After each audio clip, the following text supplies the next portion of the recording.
고생 많으십니다. 그 PPT 한번 보실까요?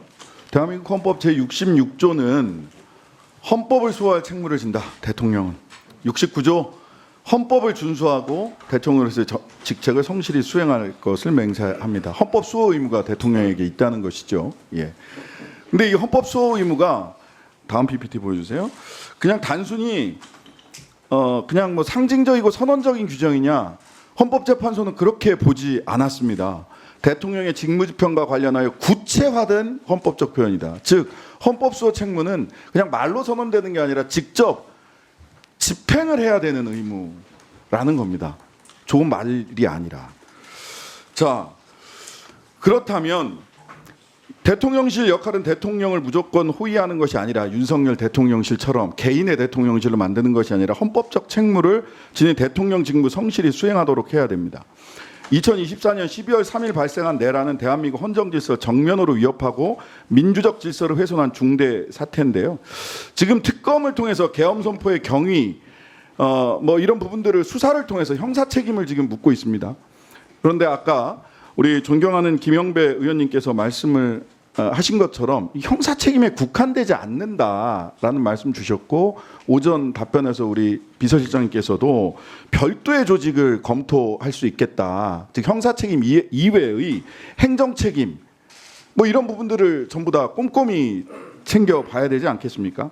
저는 형사 책임은 좁고 깊게 반드시 그리고 엄격하게 묻도록 해야 되고 행정 책임이나 미래를 위한 권고와 대비는 넓고 세세하게 해야 된다라고 생각을 합니다.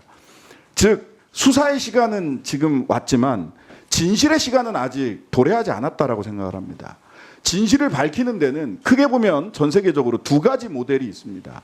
하나는 프랑스식 모델이고 하나는 남아공식 모델이라고 알고 있습니다. 프랑스식 모델은 형사처벌을 굉장히 엄격하게 했던 모델입니다. 모두 말하자면 국가 공동체를 배신한 권력에 대해서 어떻게 진실을 규명할 거냐. 남아공은 진실과 화해 모델이라고 해서 진실을 말하라.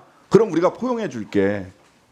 자, 이런 근데 우리는 둘 다 하고 있죠. 특검을 통해서 형사 책임도 지게 하고. 근데 진실의 시간을 어떻게 그러면 우리 미래를 대비하기 위해서 어떻게 준비할 거냐.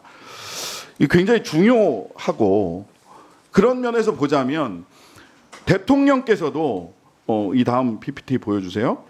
대통령께서도 야5당 그리고 광장시민연대와 함께 올해 2월달, 4월달, 5월달 세 번에 걸쳐서 사인을 하셨습니다. 여기에 보면 반헌법 특별조사위원회를 통해서 이런 형사책임 이외에 미래를 대비하기 위한 다시는 윤석열 같은 정권이 들어서지 못하도록 하는 쿠데타가 일어나지 않도록 하게 하는 대책을 만들겠다라고 말씀을 주셨거든요.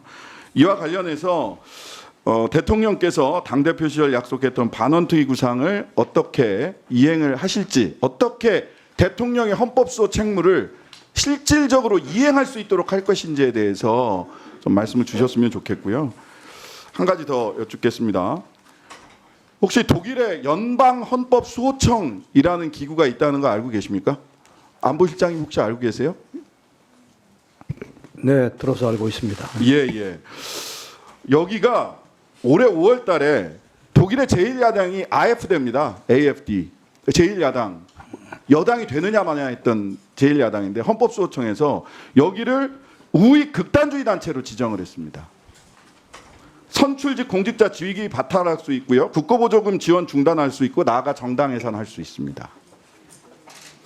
독일이 이런 결정을 한 건 뭐냐. 2024년 우익범죄가 전년에 비해서 50% 이상 증가했어요.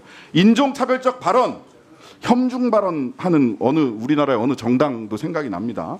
무슬림에 대한 혐오 조장, 소수자 배제, 반헌법 활동을 했다고 판단을 한 겁니다. 그래서 정치적 경쟁 상대가 아닌 의회 민주주의의 적이라고 규정이 됐습니다. 이런 정치 세력이 집권하게 될 경우 자유민주적 기본 질서는 자취를 감추고 더 이상 투표를 통해 해당 세력을 해산시킬 수 없게 될 위험이 있다. 그래서 AfD는 지금 헌법수호청에 조사를 받고 이후에 수사기관에 수사를 받게 됐습니다. 우리나라 상황과 조금 비교해 보겠습니다. 최근에 정성호 장관께서 국민의힘 해산 심판 청구 검토 가능성에 대해서 정당의 목적이나 활동이 민주적 기본 질서에 위배되었을 때 하지만 헌법 질서를 수호하기 위한 이것은 최종적 장치다. 그런데요. 봅시다. 헌재에서는 정당의 목적이 민주적 기본 질서에 위배되느냐를 살필 때 정당 대표, 주요 당직자, 국회의원 등이 공식적 발언, 그냥 강령만으로가 아니라 공식 발언이 어떠했는가, 정당의 이념으로부터 영향을 받는 당원들이 어떤 행위를 하는가를 살펴보라고 했고요. 또 헌법재판소는 무슨 얘기를 했느냐. 다음 BT 보여주세요.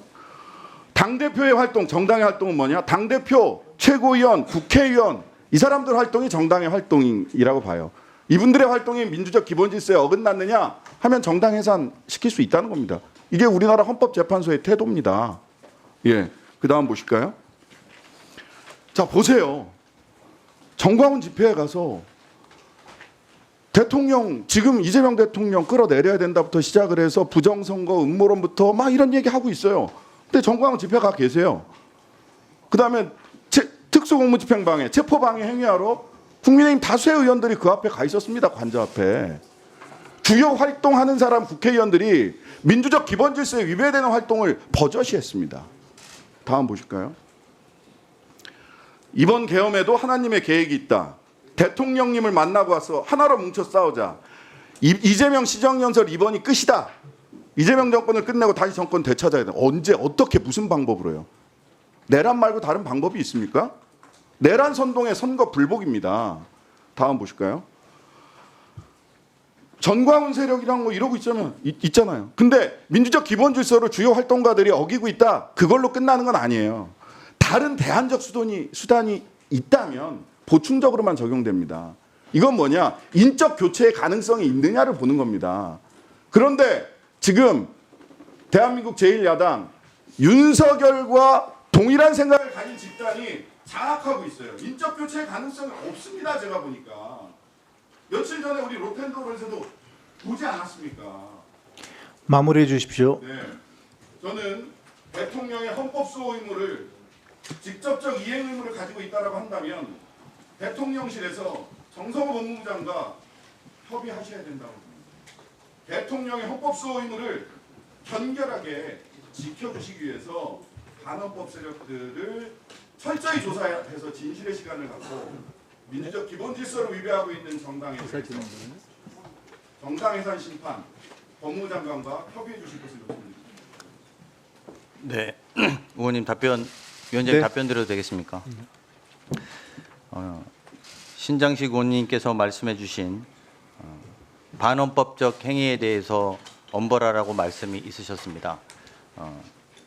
대통령실은 헌법과 법률에 의해서 운영되고 있으며 거기에서도 한치의 오차도 없이 진행되고 있다는 보고 말씀드립니다. 우리는 불과 몇 개월 전에 국민들에게 큰 상처를 안겨줬다고 생각합니다. 저희는 다시는 그런 일이 벌어지지 않아야 된다고 다짐하면서 옷깃을 더 바투잡겠습니다.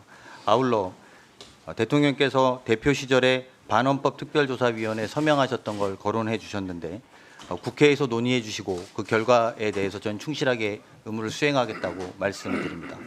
마지막으로 연방헌법 수호청과 관련된 말씀 주셨습니다. 헌법 수호와 관련된 것은 모두 같은 의견이라고 생각합니다. 다만 저희가 평가하고 활동할 수 있는 범위가 아니기 때문에 의원님들께서 지혜롭게 논의하셔서 결과를 주시는 대로 충실히 따를 것을 다시 한번 말씀 올립니다.